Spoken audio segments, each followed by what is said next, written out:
permettes, en ce matin, d'être réunis dans ce lieu, afin de pouvoir faire monter nos hommages vers toi, afin de te louer, de te bénir, et de pouvoir dire combien tu as été bon envers nous.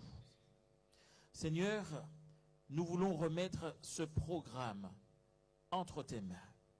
Et alors que les aînés ont pris rendez-vous en ce lieu, afin de pouvoir te rendre la gloire qui t'est due, nous te demandons, Seigneur, de les visiter tous et de les toucher par ta main bénissante, par ta main guérissante, par ta main qui fait du bien. Nous croyons, Seigneur, qu'en ce matin, tous nous avons besoin de toi. Et c'est conscient de nos besoins, c'est conscient de nos limitations que nous nous approchons de ton trône, sachant que tu nous acceptes puisque c'est toi qui nous as invités. Nous voulons, Seigneur, alors que la thématique de la place des aînés est étudiée au cours de ce week-end, nous croyons que tu sauras rassurer chacun. Et tu sauras montrer, Seigneur, que tous nous avons une place auprès de toi. Nous croyons que tu as une bénédiction spéciale pour chaque personne ici présente. Nous croyons que tu as une bénédiction spéciale pour tous ceux qui, par le biais des ondes, sont aussi connectés et écoutent ce programme. Nous te demandons, Seigneur, en cet instant, de permettre à chacun de ressentir ta présence. Veuille permettre, Seigneur, à chacun, quelle que soit sa réalité de vie, de croire qu'il a en toi un sauveur, un Seigneur, qui revient très bientôt. Aussi, nous voulons, Seigneur, te recommander ton serviteur qui aura à parler en ton nom, te demandant de oindre ses lèvres et que les paroles qui seront prononcées soient paroles de vie et que nous soyons tous édifiés. Nous avons une pensée, Seigneur, pour tous ceux qui traversent des difficultés, tous ceux qui traversent le deuil, la maladie, tous ceux qui sont touchés par la violence. Et nous voulons encore, en écho à cette actualité, te recommander, Seigneur, tous ceux qui ont été de façon aveugle touchés dans leur chair. Puisses-tu répandre un baume réparateur et qu'ainsi tous puissent comprendre qu'il y a un Dieu dans le ciel qui n'approuve pas cette souffrance, mais qui compatit et qui souffre avec ceux qui souffrent. Veuille permettre, Seigneur, qu'en ce matin, la consolation et le conseil puissent venir de toi. Et alors que nous allons t'adorer, Seigneur, en esprit, en vérité, et que nous allons aussi le faire par nos dîmes et nos offrandes, veuille bénir le fruit de nos mains et permettre, Seigneur, qu'il puisse contribuer à hâter ton retour et que le plus grand nombre soit averti. Veuille continuer à nous faire du bien au cours de cette journée. Prends ce programme en main. Nous croyons, Seigneur, que nous sortirons d'ici avec l'assurance de ton salut, l'assurance de ton pardon et l'assurance que tu viendras très bientôt mettre un terme à toutes nos souffrances et nos douleurs. Nous t'avons prié au nom de Jésus pour ta gloire. Amen. Vous asseoir, merci.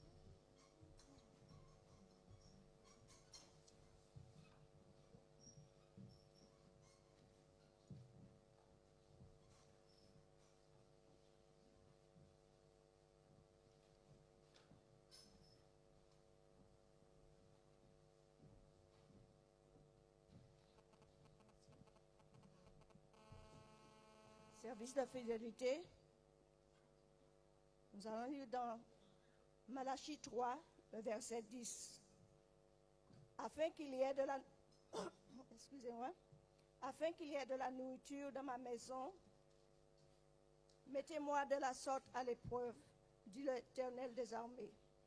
Et vous verrez si je n'ouvre pas pour vous les écluses des cieux, si je ne répands pas sur vous la bénédiction en abondance. Que le diacre passe dans les rangs, excusez-moi, que le diacre passe dans les rangs afin de recueillir les 10 000 d'offrandes.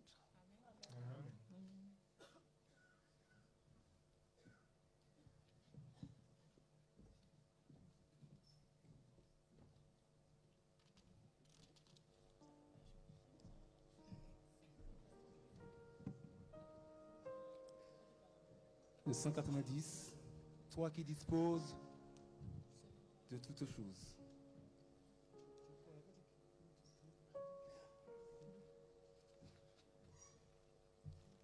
« 190.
Et je crois que c'est le vœu du cœur de chacun.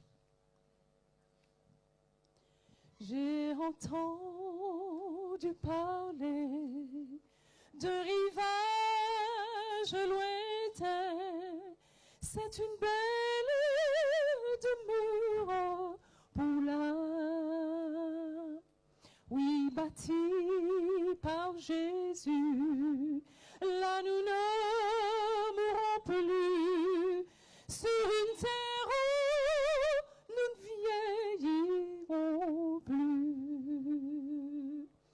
Vieillirons plus, vieillirons plus. Sur une terre où nous ne vieillirons plus.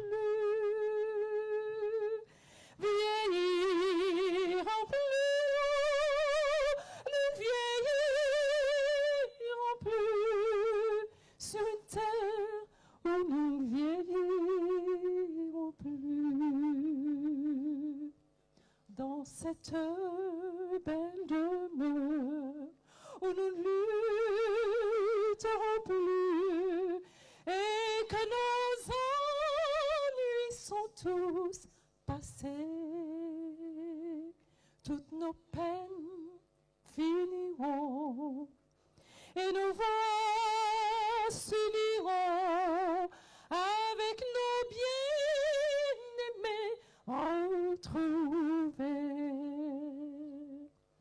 Vieillirons plus, nous vieillirons plus sur une terre où nous ne vieillirons plus. Vieillirons plus, vieillirons plus sur une terre où nous ne vieillirons plus. Quand notre œuvre achevée, la couronne gagnée, nous serons bientôt tous réunis. Heureux nous louerons le roi pendant l'éternité, sur une terre où nous ne vieillirons plus. J'attends ce jour avec impatience. Vieillirons plus, non, nous ne vieillirons plus sur une terre où nous ne vieillirons plus. Plus de boîtes, vous savez. Vieillirons plus, non, nous ne vieillirons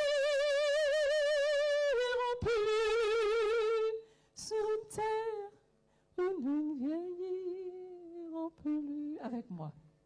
Vieillirons plus, non, nous ne vieillirons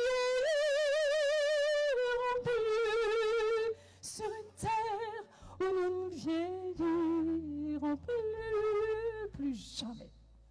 Vieillirons plus, non, nous ne vieillirons plus sur une terre où nous ne vieillirons plus.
Merci à sœur Hélène Middleton pour son très beau chant, très bien interprété.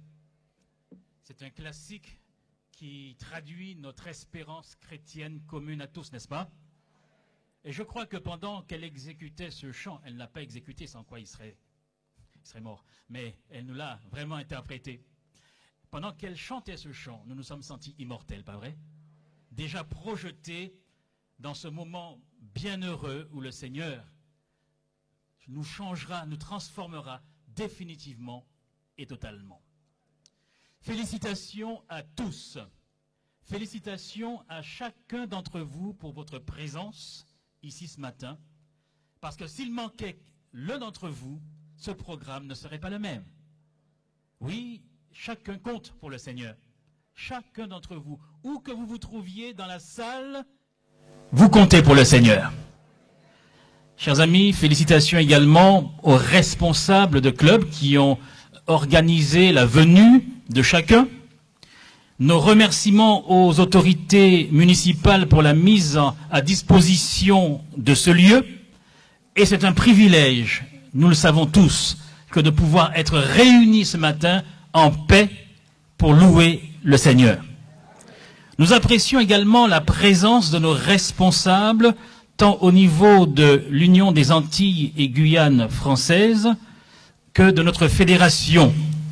Je veux ici souligner la présence, et nous l'en remercions, de Pasteur Lassonnier, à qui je demanderai de se tenir debout, puisque ce n'est plus seulement notre président pour notre fédération, mais c'est désormais le président des territoires de la Guadeloupe, de la Martinique, de la Guyane, puisqu'il est président de notre entité qui est l'Union des Antilles et Guyane françaises. Merci à toi, Daniel, d'être présent, et ton épouse également. Elle peut se lever également. Nous vous remercions d'être avec nous ce matin. Nous remercions également Jean Millard, pasteur Jean Millard, et son épouse et son garçon Jean-Paul. Ils peuvent se lever, ils sont là. Merci pour votre présence. Et merci à mon ami, et collègue et homologue, pasteur Taylor Lambert. Et nous apprécions toujours sa collaboration et sa présence. Nous étions ensemble en Guadeloupe il n'y a pas longtemps pour les travaux. Merci d'être présent avec nous. Nous saluons également ses parents qui sont là, sa maman et son papa. Ça nous fait plaisir. Et puis de la fédération, nous avons nos collègues pasteur Capricorne, Patrice, qui est... Oui, il était là il y a un instant. Et également pasteur Miandi, ainsi que son épouse, puisque pasteur Miandi, eh bien, nous a aidés dans la réflexion ce matin, une réflexion consistante au niveau de la leçon de l'école du sabbat. Nous voulons également féliciter et remercier nos retraités de notre fédération qui sont présents, je ne pourrais les citer tous, et puis nos collègues qui sont avec nous pour l'occasion. Nous voulons également et particulièrement remercier l'Église du Morne Rouge pour son aide à la logistique, particulièrement les diacres que vous voyez aux ouvertures qui sont là pour notre sécurité et pour nous aider dans notre confort. Et puis nous remercions particulièrement ce chœur des anges, n'est-ce pas, la voix des anges, nos musiciens qui sont avec nous aujourd'hui. Et puis j'ai une pensée particulière pour sœur Dongar Eva, qui est mon associée, sans qui, eh bien, la réalisation de ce programme ne serait pas de cette qualité. Chers amis, remercions particulièrement notre Seigneur. Notre Seigneur Jésus qui nous dit, surtout dans les temps dans lesquels nous vivons, ne crains point, crois seulement. Alors, vous savez d'où est extrait cette phrase, puisqu'il s'agissait d'un moment angoissant de la vie d'un homme, Jairus, qui était en train de perdre sa fille. Il avait perdu sa fille puisqu'elle était mourante. Et cette parole, ne crains point, crois seulement. Cette parole est adressée à chacun d'entre nous en ce matin. Eh bien, quelqu'un a dit que dans la parole de Dieu, on trouve 365 fois cette déclaration « Ne crains point, crois seulement ». C'est une déclaration qui frappe l'imagination que de penser qu'il y aurait un « Ne crains point, crois seulement » pour chaque jour de l'année. Mais en fouillant le texte, je n'ai pas trouvé 365 fois. Je suis désolé de vous décevoir, parce que ça sonne bien. 365 fois, ne crains point, crois seulement, ça le fait, n'est-ce pas? Comme disent les jeunes. Mais on ne l'a pas, puisque ne crains point, dans la Bible seconde en tout cas, est employé 32 fois. Mais cependant, le verbe yaré en hébreu, traduit par craindre, avoir peur, est employé 314 fois pour dire, bien sûr, de ne rien craindre sinon Dieu lui-même. Et puis, bien sûr, le verbe grec phobéo, qui signifie craindre, est employé 93 fois dans le Nouveau Testament. Donc, ce que nous pouvons retenir, c'est que c'est vrai que s'il n'y a pas 365 fois littéralement ne crains point, eh bien, toutefois, c'est le même Dieu qui nous a donné l'assurance suffisante d'être avec nous tous les jours jusqu'à la fin du monde. Et cette assurance donnée une fois est largement suffisante, pas vrai? Même s'il n'y a pas 365 fois marqué « ne crains point », mais il a dit au moins une fois « ne crains point ». Et c'est suffisant. C'est suffisant pour toute l'année. Parce que quand il a dit « que la lumière soit », il a dit combien de fois? Combien de fois? Une fois. Et c'est suffisant pour que la lumière du soleil, eh bien, nous réchauffe, nous vivifie tout au long de l'année. Donc, l'assurance divine de ne point craindre, elle est là pour chaque jour du calendrier et même pour les années bissextiles. Eh bien, chers amis, ce Dieu-là, c'est le Dieu qui habite nos cœurs et qui nous dit dans Matthieu 28, verset 20, « Je suis avec vous tous les jours jusqu'à la fin du monde. » Il y a suffisamment d'événements tragiques, angoissants, pour nous rajouter, chers frères et sœurs, du stress. Et c'est pour cela que nous avons voulu qu'aujourd'hui soit un beau jour pour vous. Un beau jour pour tous les clubs, où on se détend. Un beau jour où on est en présence du Seigneur avec tous ces beaux uniformes. Ce beau jour où nous chantons à l'unisson la gloire de Dieu. Où nous oublions le stress de la vie, nos angoisses, nos peurs, pour nous fixer sur les promesses du Seigneur. Il y a assez de problèmes comme cela pour en rajouter, que l'on considère simplement notre cadre de vie. Simone Schwarzbart, un écrivain, a pu écrire cet ouvrage, ce roman qu'elle a pu titrer « Pluie et vent sur Télumé, miracle ». Pluie et vent sur Télumé, miracle, eh bien, c'est la situation d'un personnage antillais sur la terre des Antilles.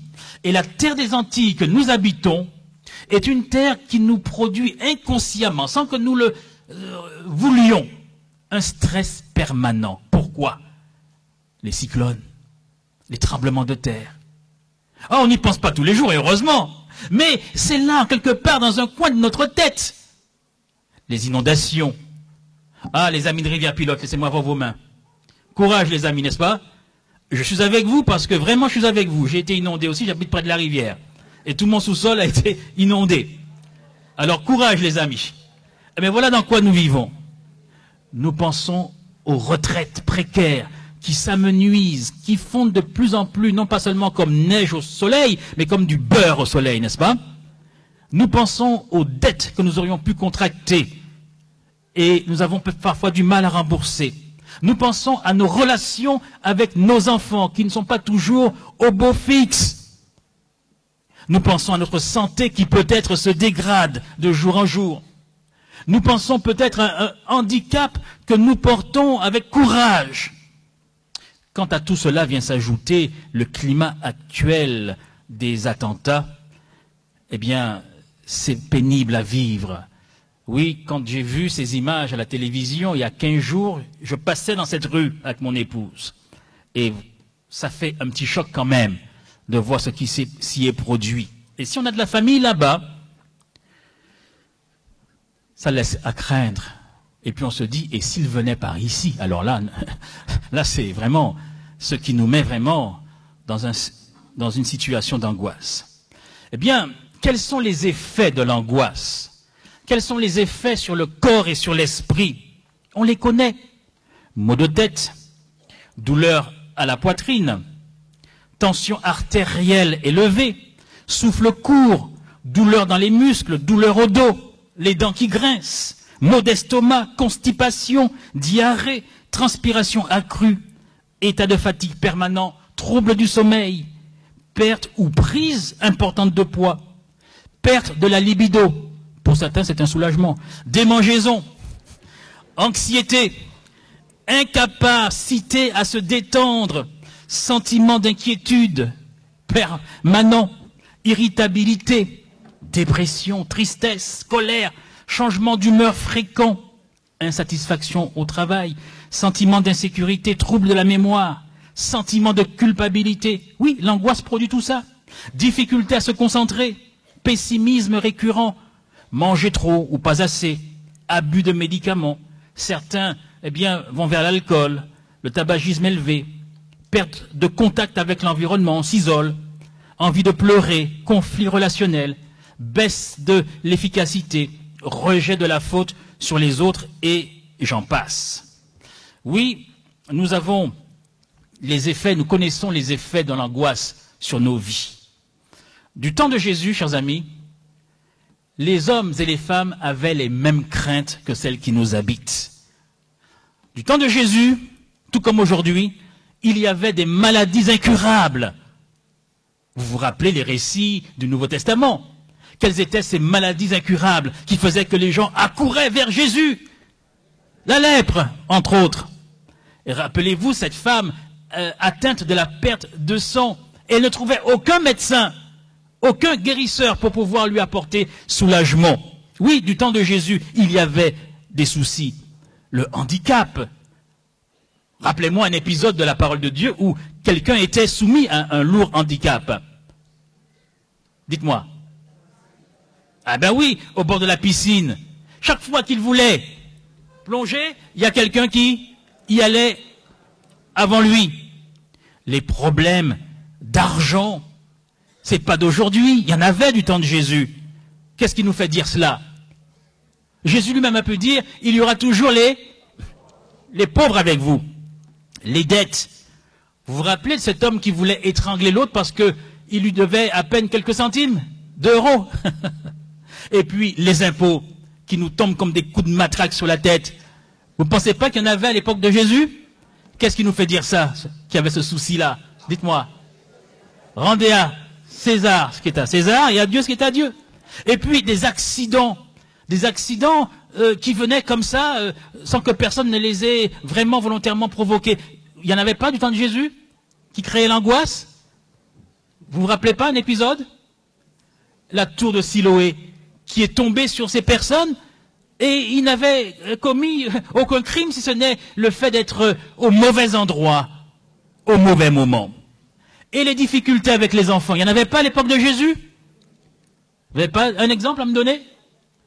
Dites-moi. Qui c'est? Ça c'est à l'époque de l'Ancien Testament, mais à l'époque de Jésus. Ah, je vous reposerai la question lors des MV cet après-midi, parce que cet après-midi il y a MV. Alors vous avez intérêt à connaître votre vigile de la semaine. C'est pas comme ça qu'on faisait? Alors, difficulté avec les enfants. Vous avez le fils prodigue. Ça montre que c'était conflictuel. Est-ce qu'à l'époque de Jésus, il n'y avait pas l'angoisse à cause des attentats? On pense qu'aujourd'hui, bon, oui, c'est vrai qu'il y a des problèmes, mais est-ce qu'à l'époque de Jésus, il n'y avait pas le souci? Est-ce que ça ne stressait pas la population? Qu'on se rappelle des zélotes. Et parmi les disciples, il y avait même un zélote. C'était qui? Avec sa petite épée, la cachée sous sa tunique, qui faisait le coup de poing contre les Romains. Il y avait des attentats. À l'époque de Jésus, est-ce qu'il n'y avait pas des tempêtes? Oui. Alors, tempête. Le lac de Tibériade, qui souvent était agité. Est-ce qu'à l'époque de Jésus, il n'y avait pas de l'abus, de la profitation? Oui. Alors, donnez-moi un exemple. Zachée, bien sûr. Heureusement, il s'est repenti. Bref, rien de nouveau sous le soleil. Du temps de Jésus, il y avait les mêmes craintes qu'aujourd'hui, les mêmes angoisses. Et il y avait aussi, du temps de Jésus, le même besoin d'un sauveur. Le même besoin de Jésus. Jésus est, chers amis, et vous le savez bien, Jésus est et demeure la seule solution valable à tous les problèmes de l'humanité. Il est la solution à mes problèmes. Il est la solution à vos problèmes. Et continuez à le dire autour de vous. Continuez à le dire à vos enfants, même si ils se rebellent quelque peu. Même si les voisins n'entendent pas. Mais continuez à le dire. Jésus est la solution à tous nos problèmes. Avons-nous pris l'habitude de compter sur lui d'heure en heure? Avons-nous pris l'habitude de compter sur lui tant que dure le combat? Oui, c'est un chant que nous chantons. Mais souvent, chers amis, nous sommes tellement habitués, parce que nous sommes à l'évangile depuis quelque temps, que les paroles des chants nous échappent. Mais ces beaux chants que nous avons, chers frères et sœurs, il nous faut les chanter. Les chanter quand nous sommes heureux, mais les chanter quand nous souffrons. Les chanter quand il y a des difficultés. Le 325, nous le connaissons bien. Comptez sur lui d'heure en heure, tant que dure le combat. Le chanter sous la douche. Le chanter lorsque le genou fait mal et qu'il y a de l'arthrose et qu'il y a du rhumatisme. Le chanter lorsque nous avons perdu notre petite monnaie. Le chanter lorsque les impôts sont trop lourds. Le chanter à tout moment, tant que dure le combat. À Jésus, oui, je veux m'abandonner. Nous allons chanter ça ensemble parce que il y a une force dans ce chant. À Jésus, je m'abandonne. Nous pouvons nous lever, ça nous fera respirer un petit peu.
Oui, à Jésus, nous voulons nous abandonner, n'est-ce pas?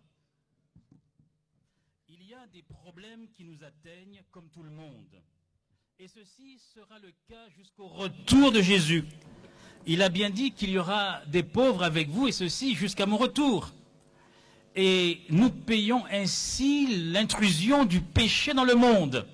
Et à cause du fait que le péché a marqué ce monde, nous souffrons. Et ce n'est pas seulement parce que nous avons commis une faute directement, mais parce que nous avons pris naissance. Nous sommes dans ce monde est marqué par la malédiction du péché, donc nous sommes marqués parfois par les dégâts appelés collatéraux du péché. Et le brigand sur la croix l'a dit, pour nous, ce qui nous arrive n'est que justice, parce qu'il avait lui commis des erreurs. Nous sommes vendus au péché, Et les problèmes, c'est la conséquence du péché sur notre vie. Et chaque fois que nous avons du bonheur, chers amis, chaque fois qu'il y a quelque chose d'heureux qui nous arrive, disons merci Seigneur. C'est une grâce. Mais ne croyons pas que nous sommes, comment dirais-je, que nous avons le droit d'être heureux, que nous avons, comment dirais-je, qu'il y a une obligation d'être heureux ici-bas. À partir du moment où nous naissons, nous sommes nés pour souffrir et pour mourir.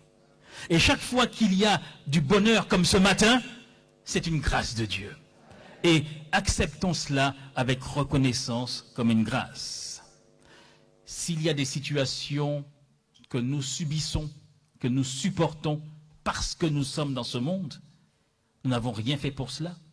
Et cette semaine, un jeune d'une vingtaine d'années se révoltait à mes propos en me disant « Mais oui, mais si Dieu existait, s'il était si bon comme vous dites, il aurait arrêté tous ces massacres. » Et je lui dis « C'est vrai, il y a de la logique dans ce que tu dis. Mais c'est parce que tu n'as pas la réelle connaissance de qui est ce Dieu. Ce n'est pas un Dieu qui peut laisser faire ou qui fait. Il ne laisse pas faire parce qu'il revient pour arrêter tout cela.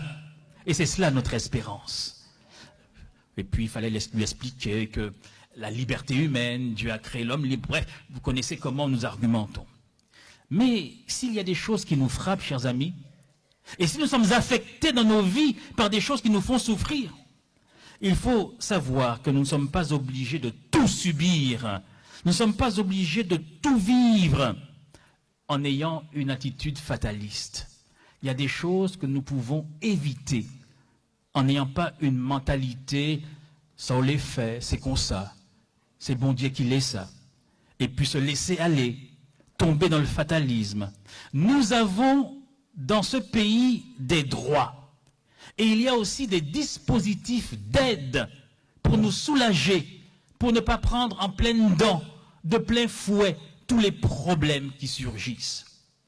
Cette semaine, nous avons eu au Vauclin, puisque mon épouse est responsable du club du Vauclin, des aînés, nous avons eu une session de travail avec les aînés qui étaient présents sur les dossiers d'aide, puisque sa profession l'amène à prendre en charge les personnes en difficulté. Et nous avons passé en revue les différents dossiers. Est-ce que tout le monde ici se soulage la vie en ayant accès à tout le dispositif qui existe? Est-ce que tout le monde connaît ce qu'est le CCAS, la CMU, la carte prioritaire ou de stationnement, l'aide à l'achat d'électroménagers, l'aide à l'amélioration de l'habitat, le rôle de la MDPH, l'accès aux soins infirmiers? Est-ce que tous ceux qui en ont besoin ont recours à leur podologue, etc., etc. Il y a des dispositifs pour nous soulager la vie. Mais j'irai plus loin. Si nous sommes dans un monde de péché, que nous souffrons, et si nous pouvons nous soulager en faisant valoir nos droits et les dispositifs d'aide qui existent, il ne s'agit pas de courir à l'église, dire « Ah, j'ai besoin, je me souffre, etc. » Oui, l'église va vous aider. Mais il y a toute une gamme de dispositions étatiques pour les citoyens que nous sommes. Mais il y a encore une situation dans lesquelles le croyant et le chrétien ne devraient jamais se retrouver afin de ne pas subir l'angoisse, les difficultés, le stress. Les situations, la parole de Dieu met le doigt dessus. Nous avons grandi, la plupart ici nous avons de l'âge, nous avons un parcours de vie. Est-ce que nous sommes en paix? Ou est-ce que nous vivons dans certaines angoisses que jamais le chrétien ne devrait vivre? Par exemple, la querelle, les cancans qui ne finissent pas, la médisance, la méchanceté, le refus du pardon.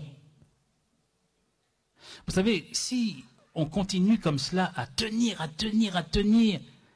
des soucis, des difficultés, des rancunes, alors nous caïmons sec. Ça me rappelle une personne qui est décédée malheureusement. Et on l'a retrouvée avec, disons les choses, bouche litée à sous-côté, comme ça. C'était pas un AVC. C'était après sa dernière visite qu'elle a reçue sur son lit d'hôpital. La dernière visite, ce n'était pas moi. Mais après avoir reçu sa dernière visite, cette personne avec qui elle avait un problème, une querelle, un cancan, elle n'a pas su lâcher. Elle n'a pas su pardonner. Et elle s'est crispée. Et elle est morte comme ça. Elle est morte comme cela. Je ne sais pas si au fond de son cœur, elle n'a pas eu le soulagement, mais elle est morte crispée. Chers amis, il y a des choses qui pourrissent notre vie et qui nous empêchent de vivre bien et de terminer bien notre vie. S'il y a des choses que nous ne pouvons éviter et que nous donnons au Seigneur, mais il y a des choses que nous ne devrions jamais porter, parce que le Seigneur ne nous a jamais demandé de porter cela. Il nous dit, déchargez-vous sur moi de tous vos soucis. Sans cela, chers amis, nous ne verrons pas le Seigneur. Nous pouvons être à l'église depuis des années, avoir lutté, avoir œuvré, avoir donné, et puis nous ne verrons pas le Seigneur parce que cancan, querelle, médisance, méchanceté, notre caractère n'a pas été changé. Chers amis, la retraite, c'est l'heure des bilans. L'heure où nous disons comment avons-nous mené notre vie. C'est le bilan pour voir les erreurs commises et voir comment nous atterrissons. Pour ceux qui ont pris l'avion avec nous lors de la conférence générale, nous avons eu à faire plusieurs atterrissages. On nous demande de boucler nos ceintures, de nous préparer à l'atterrissage, n'est-ce pas? Je crois que nous avons suffisamment de signes pour nous dire qu'il faut boucler la ceinture. On va atterrir, pas vrai? On va atterrir et ce sera la nouvelle terre. La question avec laquelle je voudrais que nous puissions nous laisser ce midi, chers frères et sœurs. Avons-nous fait la paix avec Dieu afin de goûter à une paix réelle? Non pas celle que le monde recherche et ne trouve pas. Il essaie de la faire par les armes, par la guerre. Mais cette paix définitive que le Seigneur veut nous donner et placer dans notre cœur, est-ce que nous avons fait la paix avec Dieu? Sommes-nous en paix? Nous ne pouvons pas prétendre être en paix avec Dieu si nous n'avons pas fait la paix avec notre frère, nos enfants, nos voisins, et que nous nous crispons et que nous gardons des choses qui risquent de nous faire mourir avec la bouche de travers. À la croix, chers amis, Jésus a versé son sang. Et celui-ci efface toutes nos fautes. Nous pouvons ce midi lui dire encore, Seigneur, lave-moi, change-moi. Est-ce que nous faisons confiance réellement au divin avocat qui plaide pour nous auprès du Père? Il est temps pour nous de jouir pleinement de notre retraite bien méritée. Et je fais des vœux pour que chacun ici puisse avoir une belle vie, une bonne vie. Mais il est temps, chers amis, de jouir et de bénéficier de la paix de Dieu, des promesses de Dieu, de la joie du salut. Quand on a fait la paix avec Dieu, c'est déjà le début de la vie éternelle. Je me rappelle de cette dame qui avait reçu une aide pour améliorer sa maison. Et elle vivait dans une maison vraiment insalubre. Et puis elle avait une petite fenêtre. Et elle regardait de sa fenêtre la maison, une petite maison, mais une belle petite maison qu'on faisait pour elle à côté. Et chaque matin, elle restait des heures là à regarder par la fenêtre la belle maison qu'on lui faisait. Elle habitait pour l'instant où ça? Dans une vieille maison. Mais le plus clair de son temps, elle le passait où? À la fenêtre, regardant la belle maison. Et quand on la voyait là, regardant la belle maison, on avait l'impression qu'elle vivait déjà dans la belle maison. Chers amis, nous sommes à la fenêtre. Et nous contemplons déjà cette place que le Seigneur a été préparée pour chacun d'entre nous. Avons-nous fait la paix avec Dieu? Est-ce que nous sommes assurés de notre salut? Ou est-ce qu'il y a une ombre, quelque chose qui pourrait nous déranger et nous rendre inconfortables? Ou est-ce que tout baigne? Oui, on a fait la paix avec Dieu. Quoi qu'il arrive, à Jésus, je m'abandonne. Que le Seigneur nous bénisse.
Prions le Seigneur. Notre Père qui es aux cieux, Créateur des cieux et de la terre, tu es le même hier, aujourd'hui et éternellement. Nous sommes heureux d'avoir un Père compatissant, miséricordieux, qui prend soin de nous et qui désire notre bien-être et notre salut. Seigneur, nous te louons pour cela et nous te glorifions. Une fois de plus aujourd'hui, Seigneur, notre Dieu, tu nous as parlé. Et tu nous as rappelé que nous avons un Sauveur, Jésus-Christ, notre Seigneur, qui intercède pour nous dans le sanctuaire céleste. Aujourd'hui, tu nous as fait savoir et tu nous as rappelé que ton esprit est capable de nous sanctifier et de nous fortifier pour les luttes que nous avons à mener jour après jour. Tu nous as appelés aujourd'hui à lâcher prise, à te faire confiance, à avoir foi en toi et en ta parole et à continuer notre course chrétienne avec persévérance. Merci pour ton serviteur que tu as inspiré et qui nous a délivré ce message. Et dans cette position, Seigneur, nous voulons renouveler notre engagement avec toi.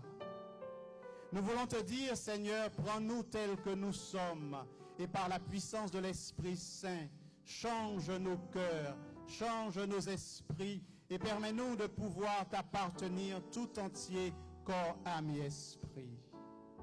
Seigneur, tu connais les besoins de tout un chacun ici.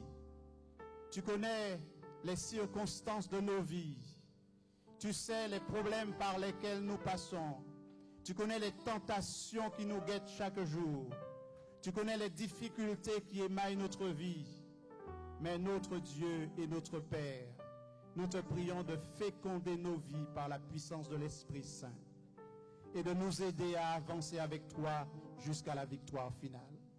Seigneur, notre Dieu, nous renouvelons notre engagement avec toi et nous te demandons, Seigneur, de nous aider à avancer pas à pas avec toi chaque jour. Renouvelle nos forces physiques, mentales et spirituellement et bénis-nous. Seigneur éternel, maintenant alors que nous allons nous séparer, nous allons nous restaurer, puisse ta grâce nous être accordée.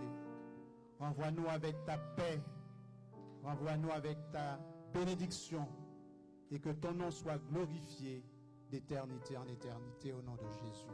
Amen.